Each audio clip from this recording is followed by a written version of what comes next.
Hi friends, வாங்க இன்றைக்கி ஒரு சின்னதாக ரெசிபி பார்க்கலாம்.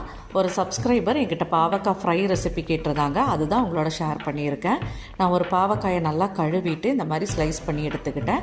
நான் விதைகளோடு தான் சேர்த்துருக்கேன். உங்களுக்கு வேண்டான்னா நீங்கள் ரிமூவ் பண்ணிக்கலாம். அதை ஒரு பாத்திரத்தில் சேர்த்துட்டு தேவையான அளவு சால்ட் சேர்த்துக்கோங்க. ஒரு 1/4 ஸ்பூன் மஞ்சள் தூள், 1/2 ஸ்பூன் அளவுக்கு மட்டும் தனி மிளகாய் தூள் சேர்த்துட்டு லேசாக தண்ணி தெளித்து நல்லா கலந்து விட்டுருங்க. உங்களுக்கு கசப்பு அவ்வளோவா பிடிக்காதுன்னா தண்ணிக்கு பதிலாக லெமன் ஜூஸ் இல்லைன்னா புளி தண்ணி சேர்த்து கலந்து இந்த மாதிரி ஒரு 20 நிமிஷத்துக்கு எடுத்து வச்சுருங்க. இப்போ பார்த்தீங்கன்னா 20 மினிட்ஸ் ஆகிடுச்சு. ஒரு கடாயில் ஒரு 1/2 கப் அளவுக்கு எண்ணெய் ஊற்றி எண்ணெய் நல்லா புகை வரணும், நல்லா ஹீட் ஆகணும்.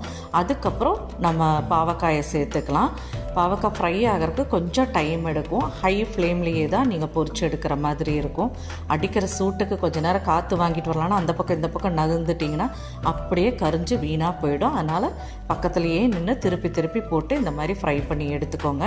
நான் இந்த மாதிரி 2 பேட்சாக ஃப்ரை பண்ணி எடுத்துக்கிட்டேன். இந்த மாதிரி கோல்டன் ப்ரௌன் ஆனோன்னா ரிமூவ் பண்ணிடுங்க.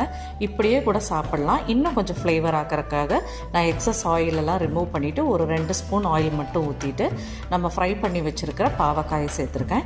இதில் 1 டேபிள் ஸ்பூன் அளவுக்கு குழம்பு மிளகாய் தூள் சேர்த்து நல்லா இந்த மாதிரி ஒரு 2 நிமிஷம் பெரட்டி எடுத்துட்டிங்கன்னா ஒரு சூப்பரான பாவக்காய் ஃப்ரை ரெடி ஆயிருங்க.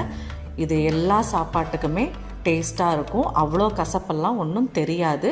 ரொம்ப நல்லாயிருக்கும். கண்டிப்பாக நீங்களும் ட்ரை பண்ணி பார்த்துட்டு எப்படி வந்ததுன்னு கமெண்ட்டில் சொல்லுங்கள். இந்த வீடியோ பிடிச்சிருந்ததுன்னா லைக் பட்டனை தட்டி விடுங்க. தேங்க்ஸ் ஃபார் வாட்சிங்.